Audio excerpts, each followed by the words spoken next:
Being transgender is a huge part of my identity. It's a part of me and it's never gonna change.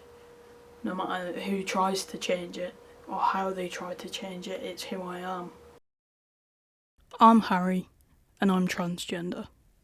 I'm packing to go see my mum. We're going from London, King's Cross to Dewsbury, which is where I'm from and where my family live.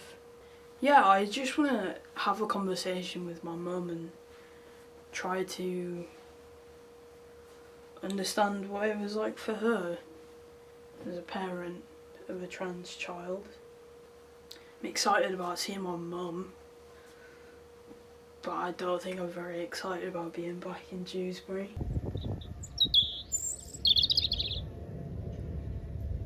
Dewsbury is a market town in West Yorkshire in the north of England. It's a very small place that's very working class. It doesn't have much that draws people towards it.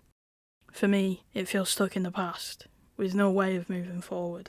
Growing up in Dewsbury was difficult for me. There are a lot of people who don't believe in being transgender, or any identity that goes against the norm, such as being gay, or non-binary, or queer. It can be a dangerous place for someone like me, which was an important factor as to why I left. Before I came to university, I was the victim of a hate crime. A group of boys invaded my personal space, taunted me and called me slurs. It hurt more than I cared to admit back then. I was afraid to leave the house because one of them lived across the road.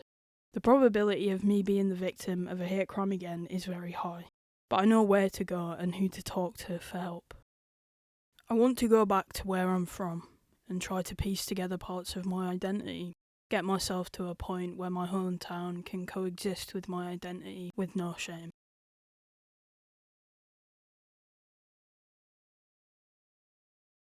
What was I like as a child? You were an absolutely delightful child. You were a beautiful baby. You were ideal. When you got a little bit older, everybody thought you were really funny. You spoke to everybody, you got on with everyone. You loved dressing up.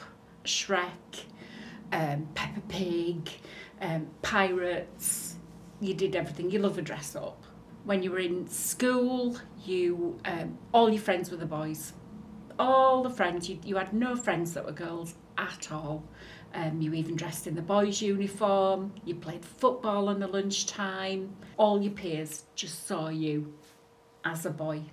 When you were getting into sort of like year 5, halfway through year 5, I knew you'd be going to high school, and I needed to prepare you a little bit more, because I knew that innocence of just being you and who you were going to change. So I tried to encourage you then to be friends with the girls. Still continue playing in the boys' football team with some of your friends. You didn't stop being who you were, you just had to modify your behaviour, which is very sad. Was there like a specific moment when you realised that I wasn't a girl? Not a specific moment. I mean, right from when I have a picture of you, and I can remember on that day you said to me, you need to start calling me Steve.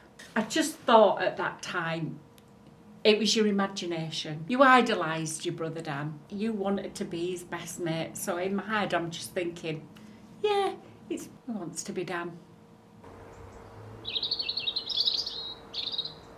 When I was a kid, I wanted to be the centre of attention all the time. I had 2 older siblings, and so Dan, my older brother, he had more friends, he played football, he was really cool to me.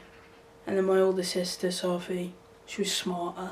I was always funny and lively and excitable, and I don't know, I do remember feeling quite out of place. I think when you're really young, you don't really understand gender and big world topics, and I just wanted to be friends with the boys and play football all the time, and I joined the local football team. I was the only girl on the team, and I remember I loved it. I really did love it. I remember everyone started getting phones and stuff like that. We would be kind of exposed to the outside world and big issues, and when you get older, the idea of girls and boys playing together in the playground is absurd. And so I stopped playing football because that wasn't cool for a girl to do. And when I got into high school, I tried to play with the lads again, and it just wasn't. It was never going to happen. Football's everything, innit? It's the greatest game in the world. It's got everything. The highs, lows. Women's football's given me a sense of community. It's given me something more than I get from men's football. You know, I think women's sports in general. But like, I'd do anything for my team. You know, even though they're a bit shit sometimes. But it doesn't matter where you come from, what your background is, how you identify, who you love. You've always got a space in women's football, and I think that's the greatest thing ever.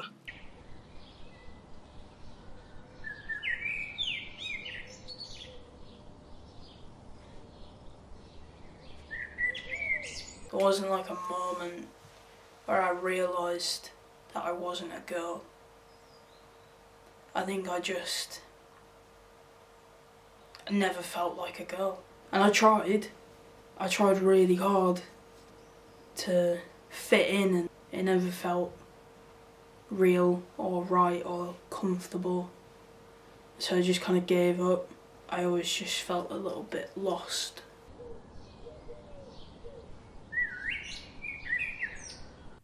My mum uses my birth name to describe the way she sees me prior to my transition. For me, I don't mind her using my birth name. I don't have any attachment to it anymore. However, I picked a new name for a reason. Never reference a trans person by their birth name. They chose a new name for a reason. Obviously, I knew when you were a teenager that you were unhappy, but it's hard when you're a mum. No one says to you transgender. I think parents only find out that the child is transgender when the child tells them that they're transgender. I always probably knew it deep down, but I didn't know what it was. I know Harry's a boy. Absolutely know Harry's a boy. But sometimes I find it hard is when we actually go back to talking about when you were a child and you were Holly. I find it really hard then sometimes to not misgender you. Do you see me as... I see you as a man. No, do you see me as before and after? Yes. Until probably about the age of 12, 13, as a proper teenager. I do see you as Holly. And after that, I see you as Harry. And maybe that's down to me and my acceptance of it. I'm your mum, and I know you. I know you. And I wasn't informed enough, and I wanted to make sure you were informed. As a parent, you have to grieve for the child you thought you had, rather than the child that you have. Not that you don't love that child any differently. I can remember us having a conversation about it when you were a teenager. I really can. And obviously, you didn't come down to me and go, by the way, I'm transgender. Because do you know what? That didn't happen probably till you were about... I was 14. Yeah. I couldn't properly make sense of it myself. And so when you feel something that you can't exactly really put into words, how do you even begin to explain that to someone else? And I remember I knew that you didn't properly understand it. I knew that you didn't love me any less. And we had that kind of... I wanted to get on with transitioning, and because I felt so viscerally uncomfortable all the time.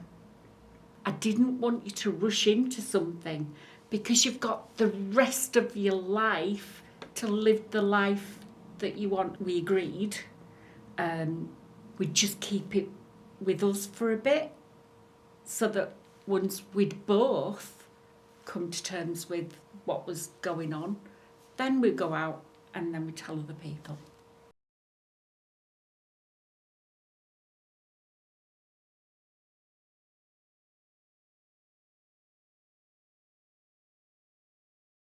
When I was a teenager, it was really tough. The first record that I bought on vinyl was Back to Black, Amy Winehouse.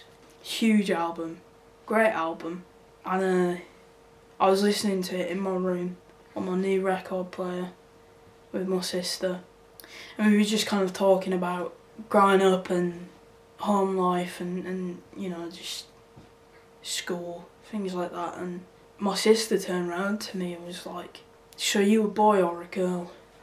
I'd had that question asked so many times by like complete strangers. Like at school, people would say, you know, like, "So are you a boy or a girl?" And I remember just never really knowing how to answer it, because I didn't feel like either. I didn't really feel like a person, really. Like, my brain and all of the tendons and everything that connects your brain to your body just wasn't there. And I felt like just a thing, like a blob of skin and organs and bones just walking about. I didn't have any attachment to any of it. You know, I mean, we talked over the span of a few weeks, and then yeah, I came out to my mum. Do you remember, like, when I came out to you? Yeah. Do you remember, like, how you felt in that moment? Like, what were your first initial feelings? I just wanted to give you a hug and make sure you were okay, and that it was okay. In hindsight, I probably could have handled it a little bit better, but that's because I was just desperate to go out and educate myself about it. Yeah. So I could help you, because to me it's not just a, you know, I love you. I think you've always known that I've loved you.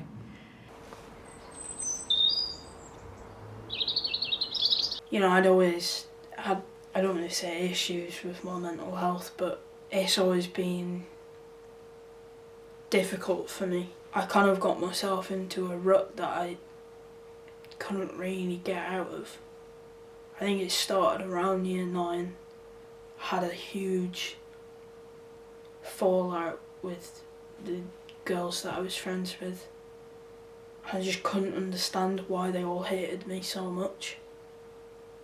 And I knew that people were embarrassed to be friends with me, because I wasn't like every other girl. Going through puberty, it was really tough. There was some days where I would just kind of lay there on my bed and not be able to move, because it'd make me aware of my chest and the dysphoria I had with that, having my period. You know, and for me, like, they've always been really painful, and that made me extra aware of it. When the lads at school started going through puberty and their voices would drop and they'd get beards and like really shit facial hair, I was so jealous. It was just something pulling me down, like a weight in my body. I had issues with eating and body image. I wasn't sleeping properly. I tried to get through every day, but it kind of felt like no one really noticed me. I know that now, like, I still feel it sometimes. I can figure out how to get rid of it write it down, watch football, even though there's an unimaginable amount of head loss. But no, I think like I look back at my time as a teenager, and honestly I'm glad it's over. I obviously dealt with things like depression and anxiety. I could just see you going on a downward and downward and downward spiral, and I can only do so much. I can support you, I can talk to you, you know, I am always here for you, and I always will be here for you, but the only person that can get you out of that is you. It wouldn't be right to kind of say that the issues that I've had with my mental health, it's not all to do with my gender, but there's a part of it that is. Yeah, absolutely. The day that you got hate crimed by that gang of kids on the road. I mean, how's that ever gonna make you be great in your own mental health when, you know, you're surrounded by a gang of teenage boys that live across the road, and you fear when you're going out, you know, what's going to happen to you. It scares me because people are ignorant and they're not educated about it and don't treat people like human beings. Live the life of the trans person. Live the life of the trans parent. As a mother, you have a fear for your children every day. You have joy for your children every day. You have excitement for your children every day, but you also have a fear for your children every day. And I think with being the mother of a trans person, you have a heightened fear every day. The trans community has always been targeted. Recently, violence against trans people has climbed exponentially. According to the Crown Prosecution Service, 62% to 73% of transgender people have experienced harassment and violence because they were identified as transgender.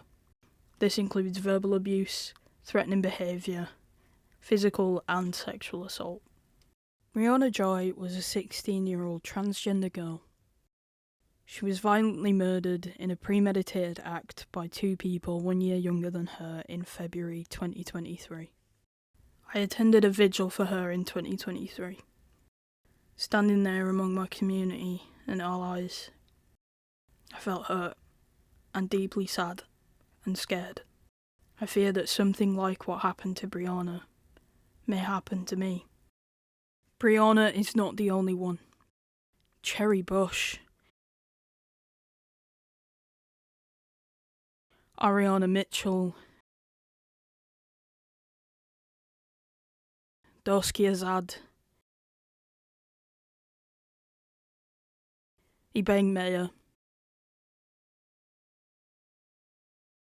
Take a moment to remember them, respect them.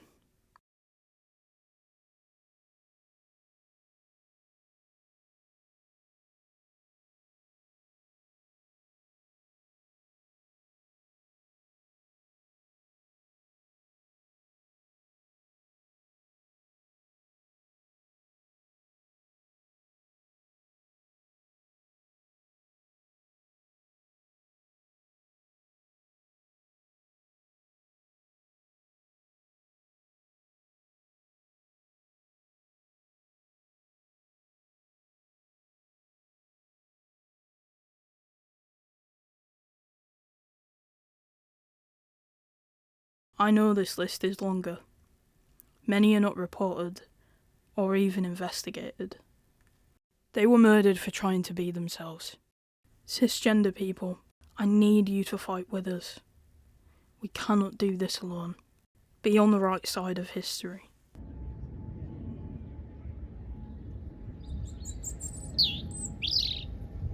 My grandma was, she was kind of the centre of everything. She was very sure of herself and what she believed. I know that she'd do anything for me. I never really came out to my grandparents. She wasn't too cool on the idea at first. She didn't fully understand it. I never expected her to. When she died, that was unbelievably difficult. I think grief does kind of make you change and grow as a person naturally at any age. But I was 19 when she passed in London, essentially really by myself. And I miss her all the time. Like all the time. Sometimes it physically hurts.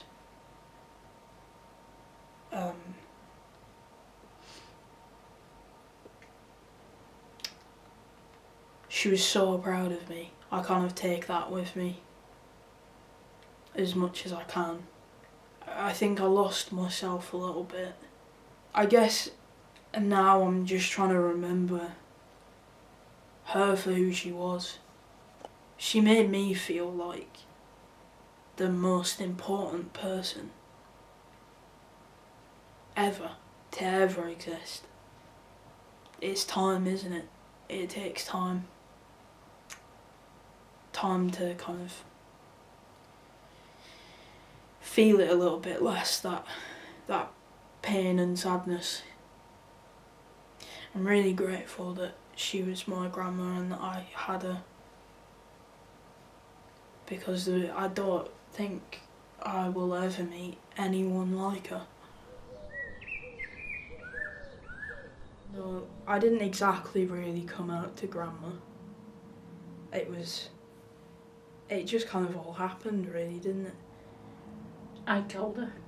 She was absolutely fine. The thing is, you've got to explain it in a way that they understand. When I said that you'd been born in the wrong body, she went, oh, I've got sympathy for people like that. They loved you. They loved you. And they loved you for who you were. And in the end, it didn't matter how you identify or how you don't identify. They love you. And they struggled, obviously, with the pronouns, because they might call you Harry, but they'd always call you she. Yeah. I think, and it's not that they're being malicious, it's not that they weren't trying. I've been thinking a lot about my identity and my transition and how she was never going to see that. And for me, you know, grandma was a huge, huge part of my life and who I am. Did grandma see me as a grandson? Yeah. Not her grandchild, her grandson. And she absolutely did. We had that conversation when she was in hospital, and she absolutely did. She was very proud of you, the fact that actually you've taken a deep breath, you've gone to uni, and you're being who you want to be. And that's that. Yeah. You know, that was quite a huge thing for her, I think. I know I always worried about it. She did love you a lot, and she did accept you. She was proud of you. She introduced you as a grandson.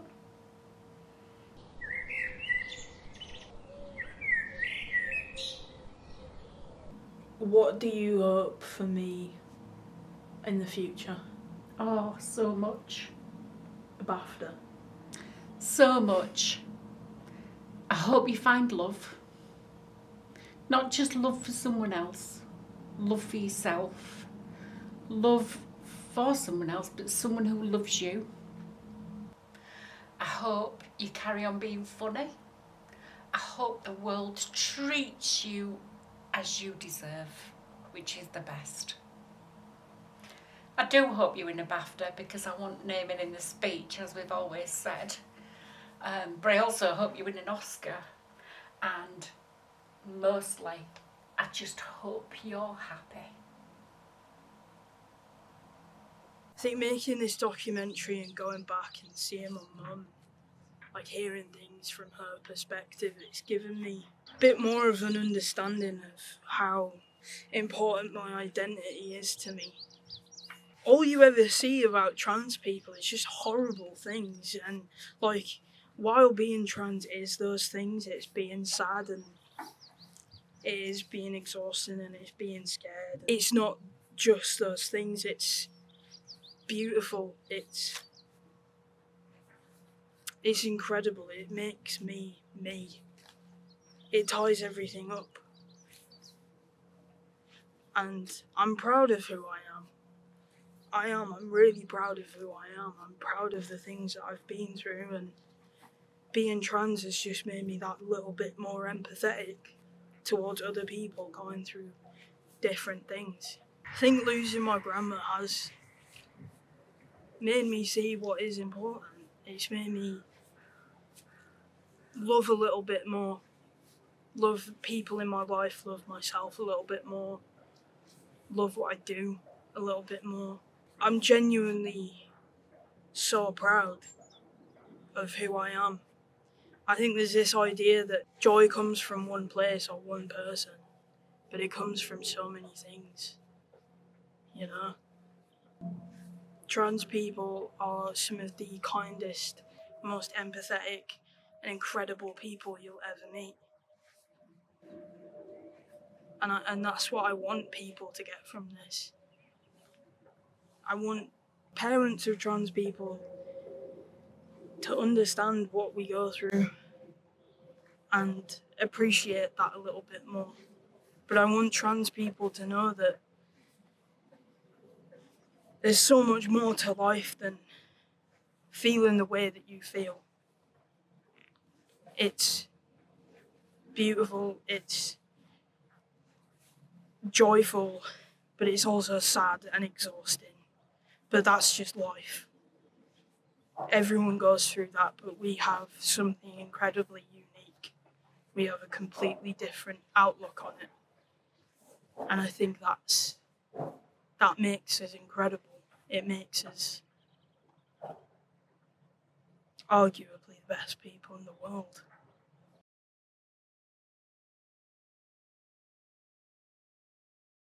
Hope is the thing with feathers that perches in the soul and sings the tune without the words and never stops at all. And sweetest in the gale is heard, and sore must be the storm that could abash the little bird that kept so many warm.